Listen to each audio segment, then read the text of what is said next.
let's take a look at this problem here.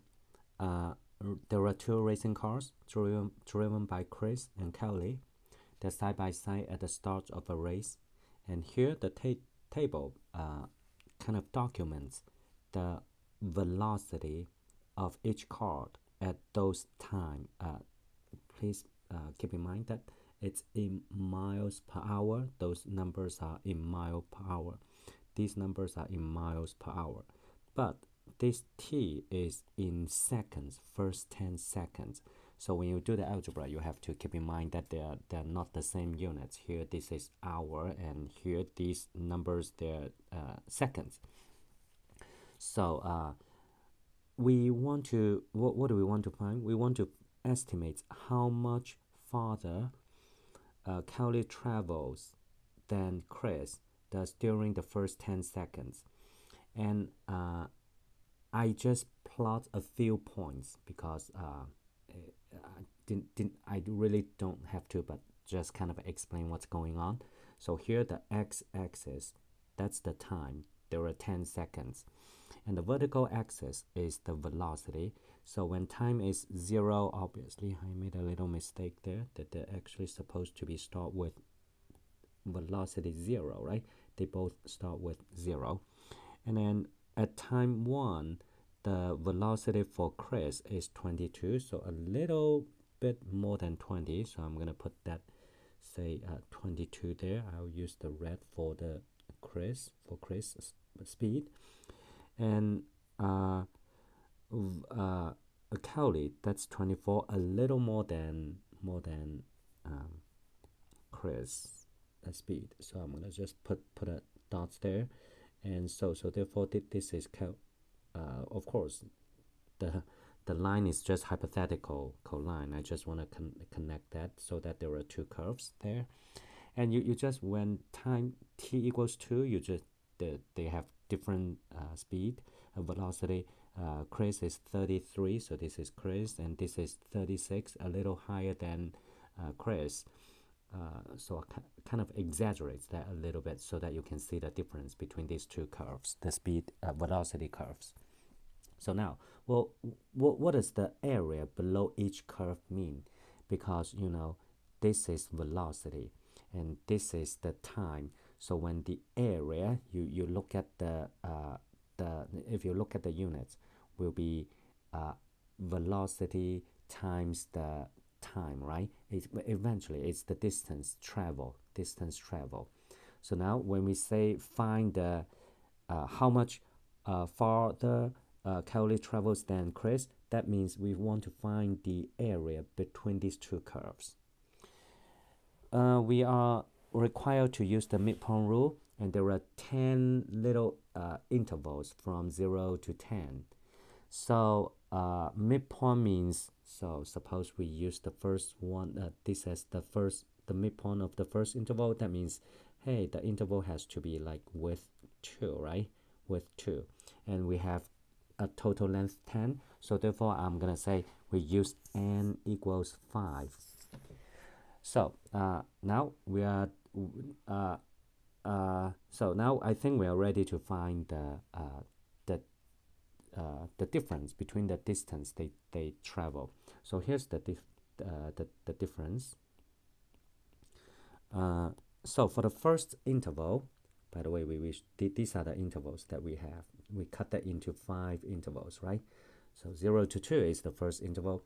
So now the first interval, I'm gonna zoom in a little bit there, and we should use the midpoint, which is you should look at the difference between these two, right? And then this is the height of the rectangle that we are going to use, and then and draw a rectangle. So this area represents the difference between these two curves from 0 to 2. This is one. I hope that you are convinced that this the rectangle represents that difference. If you want to look at it from another perspective, this is how you can see it. So isn't that this blue shaded area is equal to this green rectangle? Take away this yellow shaded rectangle, right? And the green rectangle, which is this one, is the distance Cowley travels from 0 to 2 seconds.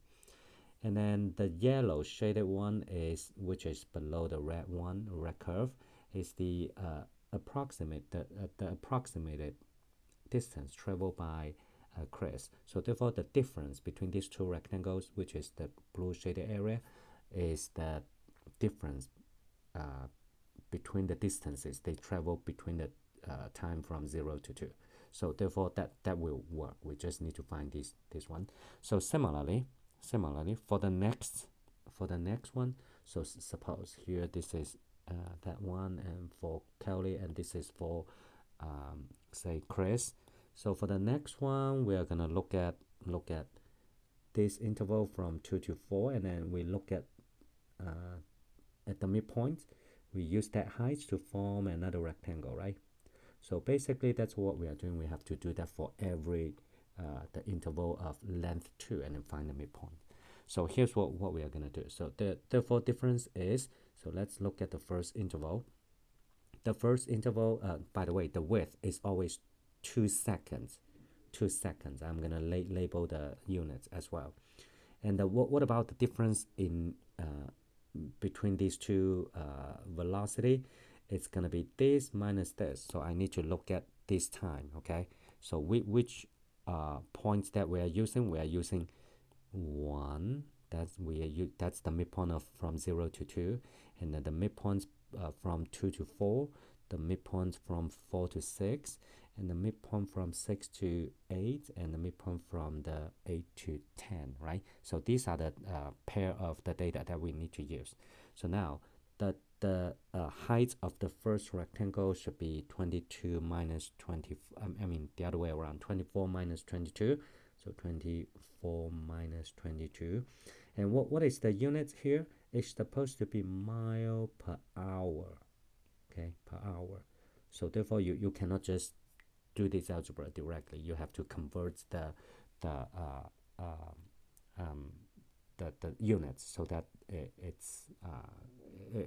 it's correct, right? So now plus, so now it comes to the second rectangle, which is constructed in the second interval here.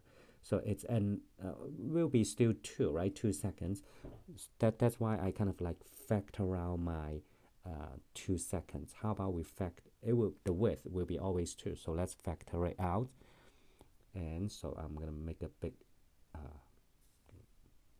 grouping symbol there, so that we don't have to multiply the 2 all the time. So I'm not going to multiply this by width. I just need to find the difference of these two values, which is 52 minus 47.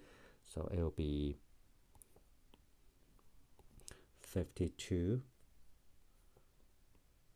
minus 47, okay?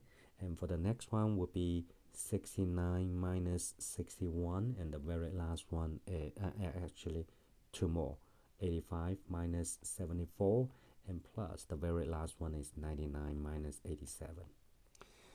Well, I'll let you do the algebra. Here's the hint.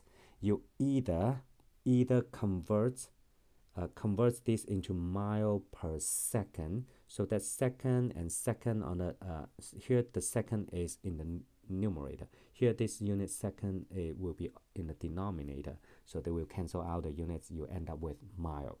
So one way to do that is this. So you're gonna say, hey, say for instance, say this one, 2 mile per. You're gonna say 1 hour is 60 minutes. 1 minute is 60 seconds. So 3600 seconds, right? So you can do that. Plus this will be what do we have? 5 mile divided by 3600, and so on and so forth. So this is one way, and then you just multiply by 2 at the more, and then multiply by 2 at the end. At the more, multiply by 2. Or you could, if you want to keep the, like, this is 2, this is plus 5, and here this is inside the brackets here, the unit is going to be mile per hour, right?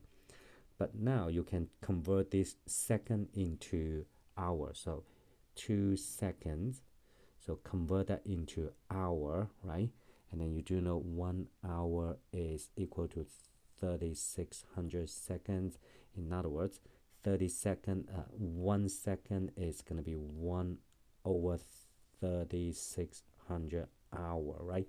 So therefore you're going to say 1 over 3600, so that this guy, when you do that, this will be your hour, which is equivalent. It's just like factoring out 3600, 1 over 3600 out, and that's what you have.